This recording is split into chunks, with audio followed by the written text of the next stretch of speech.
Okay? Okay. Dan mereka pun mengasingkan diri di sebuah tempat yang dinamakan sebagai Al-Harura, okay? Di kawasan Iraq sana lah, okay? Tak silap saya. Jadi bila dah berkumpul di sana, kan, semuanya keluar. Boleh katakan kumpulan yang dalam tu tadi semuanya keluar pergi sana. Okay, selamat kan? Yang mana kumpulan Ali dah clear, dah bersih lah sikit. Okay, tak ada masalah.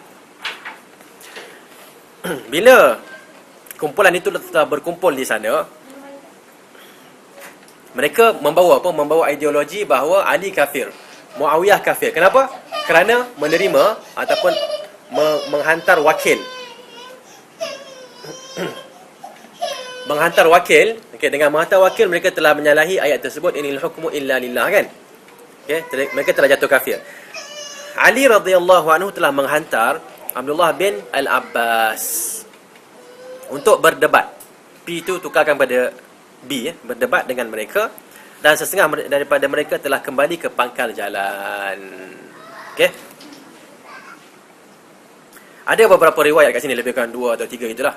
Okey. Abdullah bin Abbas dikatakan telah pergi dan berdebat. Okey.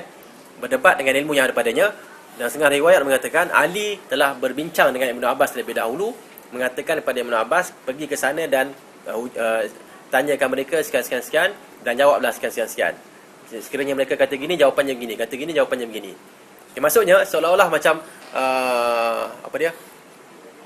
syubhat, penyelewengan pemikiran yang mereka bawa tu seolah-olah dah agak tersebar lah, kan. Macam kan ni lah, kadang-kadang kita dengar orang tu cakap macam ni, kan. Cuma nak tunggulah siapa nak jawab ni, kan. Okey. Jadi Ibnu Abbas telah berkumpul, dipanggil oleh Ali dan berkumpul, berbincang. Kalau mereka sangkaan mereka ataupun pandangan mereka yang begini, jawab dengan cara ni. Ni jawab dengan ni, ni jawab dengan ni. Okey, antaranya ialah antaranya apa? Antaranya Ibnu Abbas telah berkata kepada mereka, kan, apa dia yang menyebabkan kamu menghukum kafir Ali dan juga siapa? Muawiyah. Jawapan mereka, wa man lam yahkum bima anzalallah faulaika humul kafirun. Sesiapa yang tidak berhukum dengan apa yang Allah turunkan, maka mereka itulah orang-orang yang kafir. Tak adalah lebih jelas lagi bahawa Ali telah jatuh kafir, kerana dia tak berhukum dengan apa yang Allah turunkan, tapi dia berhukum dengan apa? Dengan siapa? Abu Musa.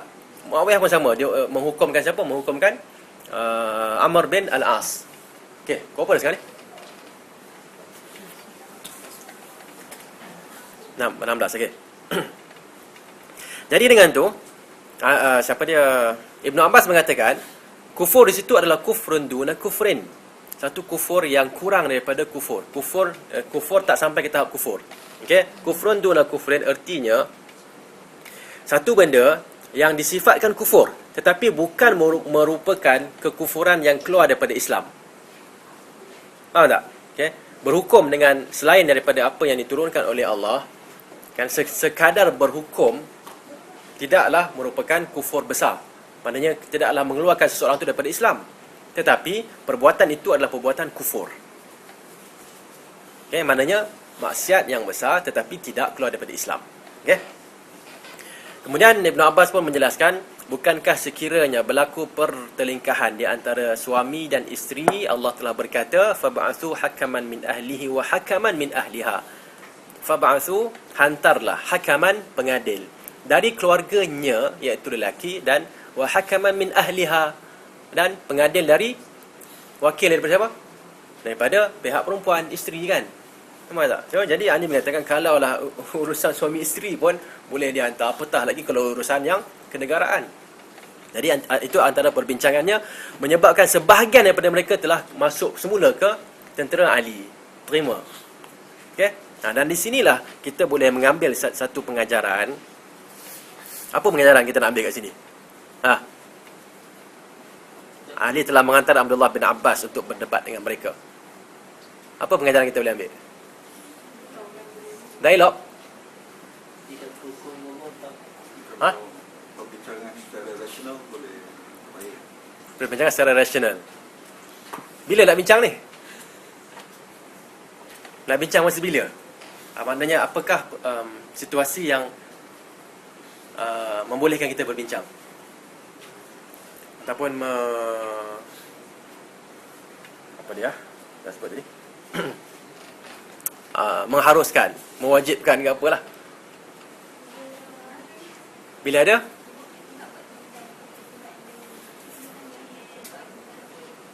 bila satu pihak buat tuduhan kepada pihak yang lain. Kita nak tanya siapa? Pihak yang menuduh ke pihak yang dituduh? Ini kerja mahkamah ke kerja siapa?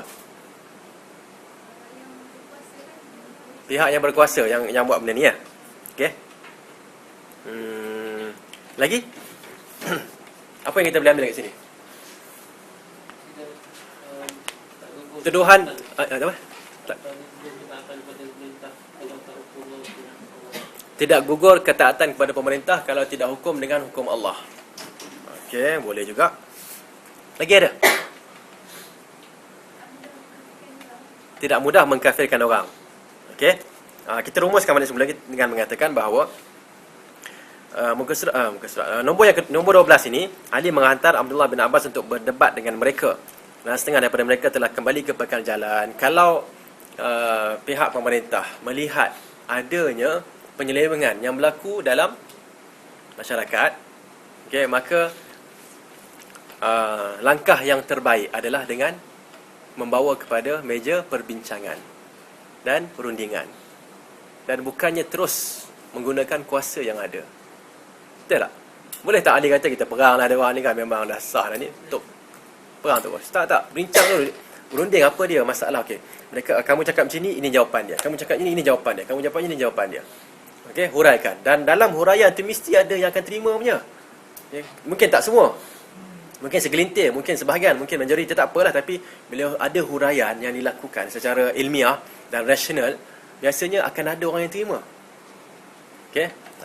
Dan bila dah selesai yang tu, itu adalah faedah yang pertama.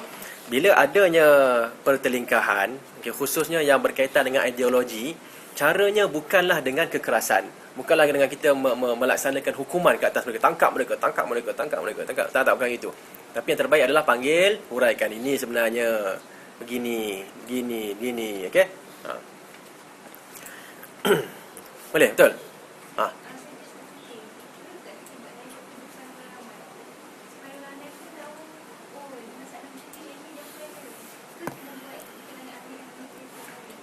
Perlu tak dibuat dialog di khalayak ramai ke atau tidak?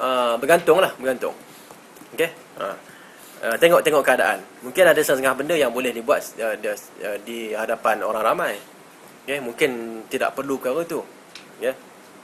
Apa pun kalau nak berdialog ni, biasanya kena hantar orang yang memang benar-benar ahli dalam berdialog. Ataupun berdebat lah dipanggil kan. Dialog debat lain kan? Dialog ni sembang je kan. Debat ni macam nak lawan kan, okay? Dalam berdebat dia lain daripada berdialog. Saya faham lah. Lain sikit lah kot agaknya kan. Debat ni kita dah rasa dia salah, kita nak mendatangkan hujah. Dia pun rasa kita salah, dia datangkan hujah. Okey, bincang betul-betul. Okey. Yang biasanya dalam debat dia akan ada undang-undangnya apa semua kan. Macam mana nak utarakan apa semua. Okey. Tengok keadaan mungkin sesuai dilakukan di khalayak ramai, mungkin tidak sesuai. Tapi yang paling utama adalah bila nak berdebat, datangkan orang yang berkemahiran dalam berdebat, bukannya yang banyak ilmu. Okay? Maksudnya ada ilmu dan mahir berdebat. Okay? Dialah yang lebih diutamakan daripada orang yang tak mahir berdebat tapi lebih banyak ilmu. Ada dua orang kan? Satu ni dia mahir berdebat. Okay? Ilmu dia kita sebut kalau tak percentage tu kita letak 70. Dengan seorang lagi yang ilmu dia 80 tapi tak mahir berdebat. So kita hantar siapa? Kita hantar yang tadi tu. Okey? Dan mungkin yang seorang lagi ni dia akan berada di belakang ke, dia akan sediakan maklumat ke. Ya, kalau dia tu dia kan disampaikan. Okey, orang tu yang akan menggunakan kemahiran dia berdebat untuk nak sampaikan semula ilmu tersebut. Okey? Dan kadang-kadang dalam berdebat dia tidaklah memerlukan kepada ayat itu surah mana kan. Okay, hadis ini siapa riwayat tak, kadang-kadang tak perlu yang tu. Kadang-kadang perlu dia lebih kepada common sense. Okay, common sense itulah yang lebih biasanya dapat digunakan untuk nak mengalahkan seseorang. Okay. Okay. Kemudian yang ke-13, apabila mereka membunuh seorang sahabat Nabi yang bernama Abdullah, Ali telah meminta supaya mereka menyerahkan pembunuhnya untuk diqisaskan. Mereka enggan dan Ali pun mengarahkan mereka supaya mereka diperangi. Okay, maknanya daripada yang pergi tu setengah dah balik kan ke pangkal jalan, dah masuk kumpulan Ali radhiyallahu anhu. Yang tinggal tu mereka buat hal sendirilah, mereka telah mengasingkan diri, okay, di Harura, okay, kumpulan Khawarij, pemberontak yang telah mengasingkan diri di sana. Ali tak buat apa-apa kat dia orang, dia nak asingkan, okay, tak ada masalah, biarkan. Sehinggalah satu hari mereka telah menahan Abdullah. Saya tak ingat, saya tak tahu nama penuh dia, tapi seorang sahabat Nabi yang namanya adalah Abdullah ditanyakan beberapa soalan, antaranya ialah bagaimana siapa dia? Abu Bakar macam mana? Apa pandangan kamu terhadap Abu Bakar? Dia jawab jawapan yang baik. Omar macam mana? Pun baik juga. Osman macam mana? Osman hebat. Kan, Ali macam mana? Kan, bila sampai ke Ali, dia jawab je agak keras sikit. Dia kata apa? Ali lebih mengetahui daripada apa yang Ali kan lebih mengetahui tentang urusannya daripada kamu. Kan? Maknanya kamu semua tak erti lah kan. Itulah. Ali memang tak boleh dipersoalkan. Dia memang orang yang hebat kan. Bukan macam kamu semua. Macam tu lebih kurang kan. Di situ dia marah kan. Dia orang marah. Okay, dia orang bunuh dia. Dia orang bunuh Abdullah. Kemudian Abdullah ni dia ada hamba dia rasanya yang sedang mengandung kan. Okey. Jadi dia orang apa dia? Belah perut perempuan tersebut. Okey. Jadi berita tu sampai kepada Ali radhiyallahu anhu dan Ali pun mengarahkan, senang je. Qisas. Siapa yang bunuh? Bawa dia orang kepada kami. Kami nak lakukan qisas. Selesai lah. Tapi mereka mengatakan mereka enggan menyerahkan pembunuh dan mereka mengatakan kami semua bunuh dia. Kan?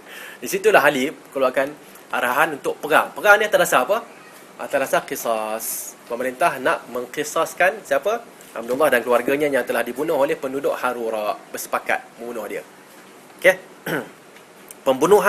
Peperangan ini adalah satu peperangan yang agak keras. Kan, kerana golongan Khawarij ni kita kena ingat walaupun dia orang sesat, tapi pegangan mereka terhadap akidah mereka cukup keras, cukup kuat. Kan, dan ini pun telah dinyatakan oleh Nabi SAW dalam beberapa hadis kan. Tahqiruna salatakum ila salatihim. Kamu akan pandang rendah solat kamu bila dibandingkan dengan solat mereka. Wa siyamakum ila siyamihim.